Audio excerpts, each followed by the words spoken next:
देह दी है हमें, इसलिए कि तू जो है मेरा नाम लिए और औरों से मिलवाई, सुमरण करिए, दया करिए। जो संसार में चार हानियों के जीव है, लेकिन ये जो है दयावान नहीं होता, ये भक्षणवान हो जाता है, अत्याचार करने लगता है।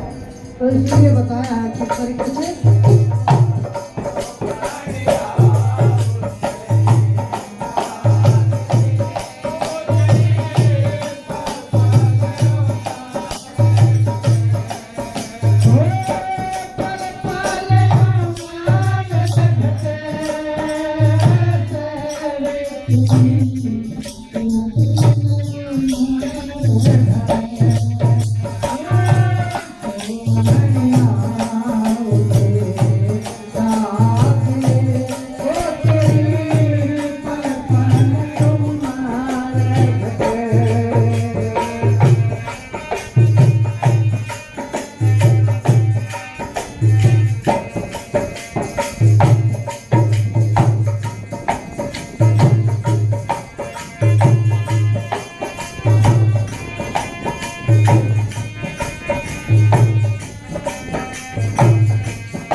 तेरे भाग जो है, गुरु महाराज कहते तेने उत्तम कर्म ही नहीं करा, जो तेरे भाग जो है प्रबल हो, तो डिगरे पड़े उनमें कुछ सौदा ही नहीं है, क्योंकि तूने जो है कोई भी ऐसा कर्म नहीं किया तो तू गुरु महाराज के घर में जाके बैठता, फिर तुझे ये मनुष्य जीवन प्राप्त हो। इसीलिए कहा साहूकार का आया हलकारा, ब्याज मूल मांगे वो सारा, वो ब्याज भी मांग रहा है और मूल भी मांग रहा है, फिर क्या होगा, फिर कैसे उद्धार होगा, कैसे कल्याण होगा। ये मानव जीवन दिया लेकिन तूने इसे विश्व में उड़ा दिया, चलो विश्व में भी उड़ा रहा, लेकिन गुरु का नाम नहीं लिया जो पावन और पवित्र कर देता है, जो कीच और खंचे में से धसा हुआ ये जीव हो तो गुरु निकाल देता है, लेकिन उसे निकाल देता है जो गुरु को पकड़े रखता है। इसीलिए कहा है डिगरे पड़े तेरे भाग रहे, जब तेरा भेद पता जब दिखा ना, तुमको बोले भाई इसकी फाइल क्या करम था, और फाइल खोल ले तो उसको तो कुछ भी लिखा जो कहीं भी नहीं है। तो इसीलिए जो मूल है वो मूल जो है कहीं से बनता है, वो गुरु के सुमरण करने से, सुमरण करने से मूल का भी जो ब्याज है वो सुमरण करने से बने। और जब सुमरण ही नहीं है ना प्रेम है तो फिर क्या होगा, फिर तो ये जीव सो ही रहा, चलना पड़ता है। ये नहीं कि तुमको हमने ले लिया, वो समय सत्संग ले लिया और उन्हें यही नहीं सत्संग को ले लिया, उन्हें नहीं पता हमें सत्संग के नियम क्या है।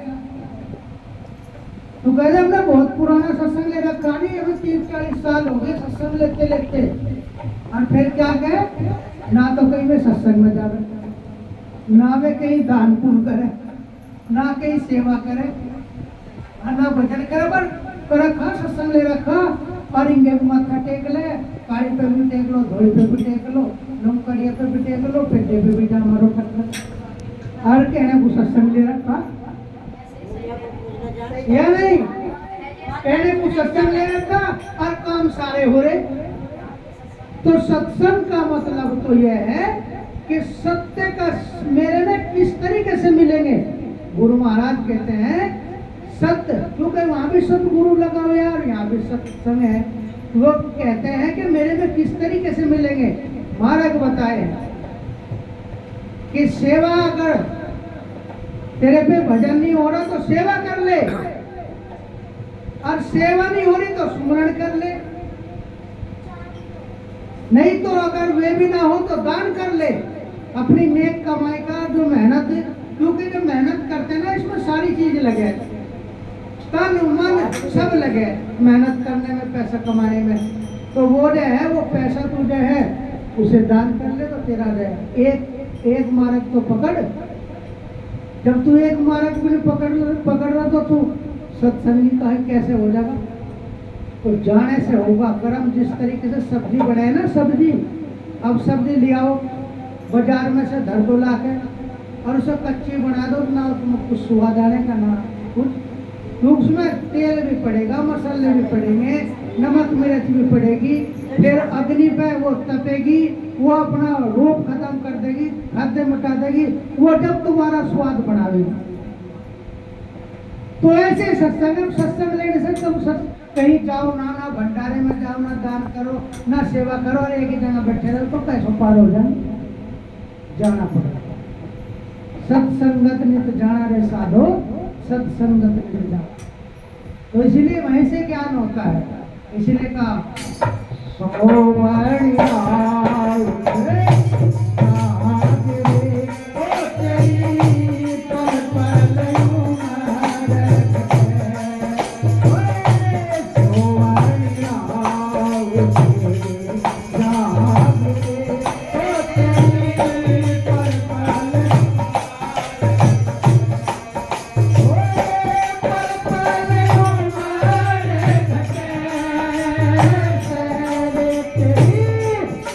दिन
अपने आप पीते हैं तो औरों को भी पीना चाहिए। अगर हमें ज्ञान हो गया तो दूसरे को भी बता देना चाहिए, दूसरों का भी कल्याण हो जाना चाहिए। इसीलिए बताया कि जिनके होते पूर्ण खजाने सत मार्ग में चाहिए लाने। खजाना ये है जो माया है, पैसा है, ये खजाना है। लेकिन एक खजाना जो ज्ञान का खजाना भी होता है, जिसे ज्ञान हो जाता है, वाणियों का ज्ञान होना, शब्दों का ज्ञान होना, ये ज्ञान हो जाता है तो उसे फैलाना चाहिए। बहुत से लोग सोच चलेगा भाई भजन कर लिया मैंने, अगर गुरु महाराज के उसे तरस परस हो गया, ज्ञान हो गया, बस शब्दों पर हमें और कहीं नहीं, ना किसी के द्वारा जाना ना आना, बस सिद्धा बंदो चले जाए।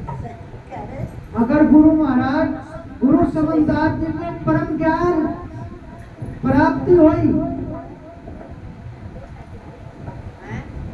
उसको उनको परम प्रकाश की प्राप्ति हुई, तो उन्होंने करोड़ों लोगों को जो है उसमें जो है प्रकाश में सबको जो है सबको उसमें डुबो दी,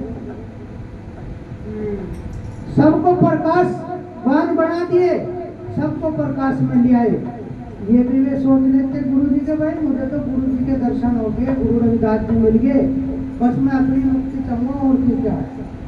तो वो भी खजाना है। तो इसीलिए अपने आप भी गिरो और दूसरे को भी गिराओ। अगर तुमने एक को लगा देना गुरु की शरण में तो समझो तुम्हारा एक बंधन कर दिया। पता नहीं अनेकों करोड़ों अरबों खरबों बंधन में बंधे हुए हो आप लोग। पता नहीं जवानी से बुढ़ापा वाले कितने बंधन बांधते चलिए, कितनी गांठ लगी पड़ी है गंदे कर्मों की। तो अगर एक कभी गुरु महाराज की तरफ को तुमने ध्यान कर दिया इस जीव का तो कल्याण होगा। कितनी गांठ खुल जाएगी, कितने बंधन टूट जाएंगे और गुरु महाराज का रास्ता मिल जाएगा। इसीलिए तो कहा है कि भाई जिनके होते पूर्ण खजाने और जिनके वैसे खजाने उसे परमारा तुम्हें लगाना चाहिए, कहीं आश्रम में लगाना चाहिए, भंडारे में दान देना चाहिए। जो मुद्रा है, जो पैसा है, तो इसी से सब होता है, माया से सब होते हैं, जो चाहे सो है। क्योंकि माया से सब हो रहा है यहाँ, प्रसाद, ढोलक, बजरी, बाजा बजरा, या नहीं भंडारा होगा, वो सब होगा, लेकिन उसमें वो परिवर्तन हो जाता है माया का।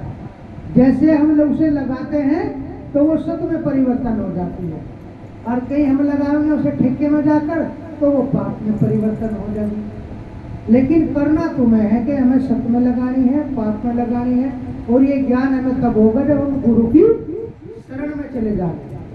पाप पुण्य का ज्ञान भी गुरु की शरण में जाने से ही होता है। व्यक्ति ये कहता है कि भाई पाप पुण्य या मन से कर रहे या उससे कर रहे, मन से नहीं, गुरु के ज्ञान से अगर जो जीव चलेगा तो वो उसका ही बेड़ा पार होगा, वही उसी की नैया पार होगी।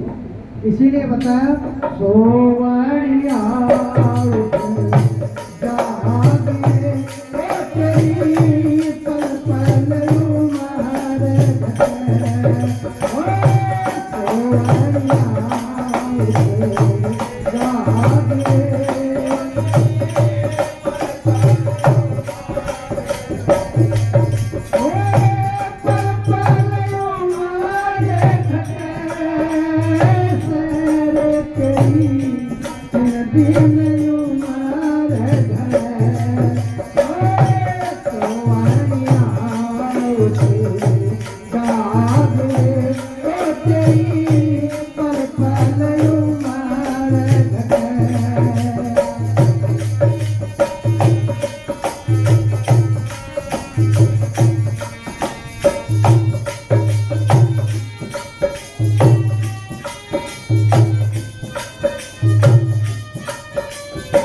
छोटी मुँह बड़ी तके तीर खोटी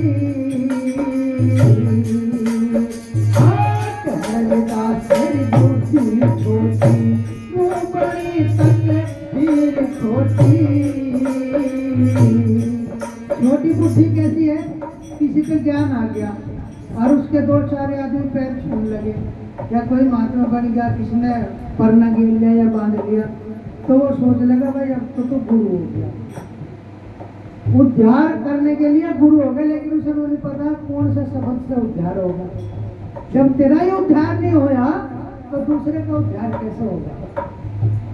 तो इसीलिए कहा कि कभी भी घमंड नहीं करना चाहिए, ना कपड़े पहन करके घमंड करना चाहिए, ना पब्लिक को देख करके घमंड करना चाहिए, ना ज्ञान प्राप्त हो जा तो तब भी घमंड नहीं करना चाहिए।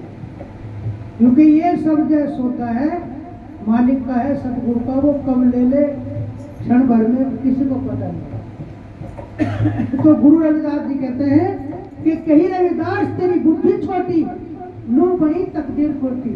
अगर तू ऐसे करता रहेगा ना, घमंड करता रहेगा, तो तेरी तकदीर खोटी होती चल जाएगी, वो पवित्र नहीं होने की, वो पावन नहीं होने की। तुमने देखा होगा सरदारों, बड़े बड़े अधिकारी जाकर के स्वर्ण मंदिर में झाड़ू लगाते हैं, चप्पल साफ करते हैं, भंडारे में परोसते हैं, पोछा लगाते हैं। और हमारे यहाँ क्या होता है, अगर किसी को ये कहने का भाई एक प्लेट इन्हें को रख दिए, अरे तू ना रख देता, तू ज्यादा बड़ा ज्ञानी हो रहा। तो जब इनके ऐसे लवल होंगे तो इनके अंदर ज्ञान, तुमने कभी सोचा कि ऐसे व्यक्ति के अंदर ज्ञान रुक सकता है या उसकी बुद्धि विकास कर सकती है या वो गुरु तक जा सकता है?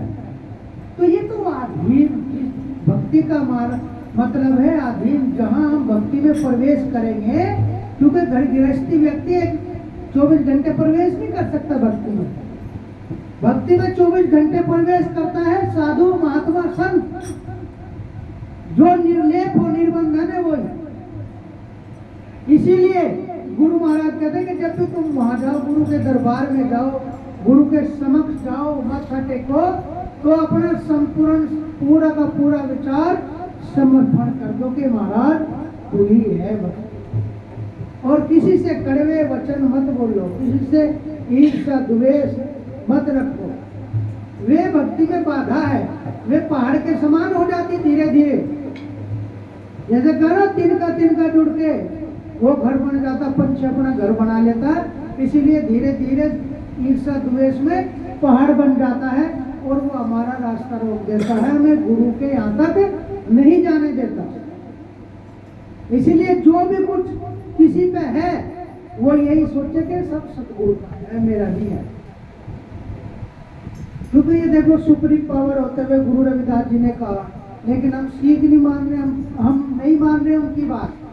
गुरु जी ने तो एकदम स्पष्ट किया है, मेरा मुझ में कुछ नहीं, जो कुछ है सबको ही तेरा तुमको सौंप दिया गुरु, क्या लागत है मैं कि ये तो मेरा शरीर 5 तत्व का है, ये एक दिन 5 तत्व जो है अलग अलग हो जाएंगे, तो इसका क्या है बताना।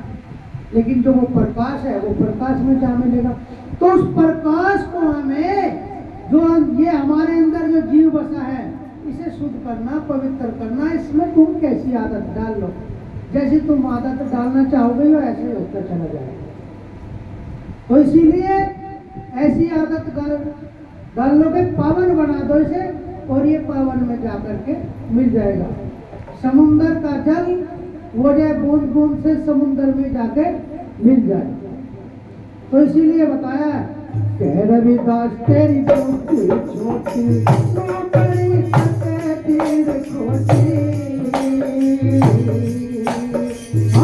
कह रविदास तेरी बुद्धि छोटी, बड़ी तीर खोटी। चल सत्संग में लाग रे, चल सत्संग में लाग रे, कहाँ पूर्ण ज्ञान बचे। ओ लाग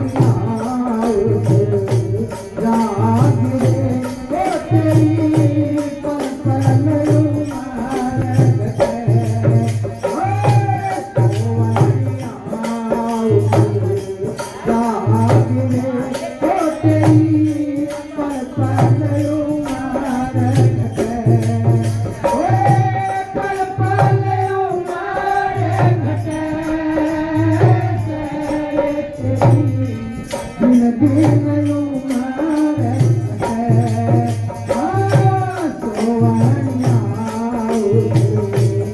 जागे ओ तेरी पल पल उमर ओए सोवनिया उठे जागे ओ तेरी पल पल उम्र कभी नहीं घटती। जो हम खोटे कर्म कर रहे हैं तो उससे उम्र घटे, और जो अच्छा कर्म कर रहे हैं तो उम्र कभी घटती नहीं और बढ़े। क्योंकि सत्कर्म कर रहे तो उम्र कहाँ घटती हमारी, या नहीं। और खोटे कर्म करने वाले की उम्र घटती चली जाए, उसका कहीं लेखा जोखा नहीं होता। और जिसने गुरु की शरण ले ली उसका लेखा जोखा तो गुरु दिख रहा, उसकी कभी नहीं घटती उम्र। बोलिए जगत गुरु रविदास महाराज की, सतगुरु समनदास महाराज की, सतनाम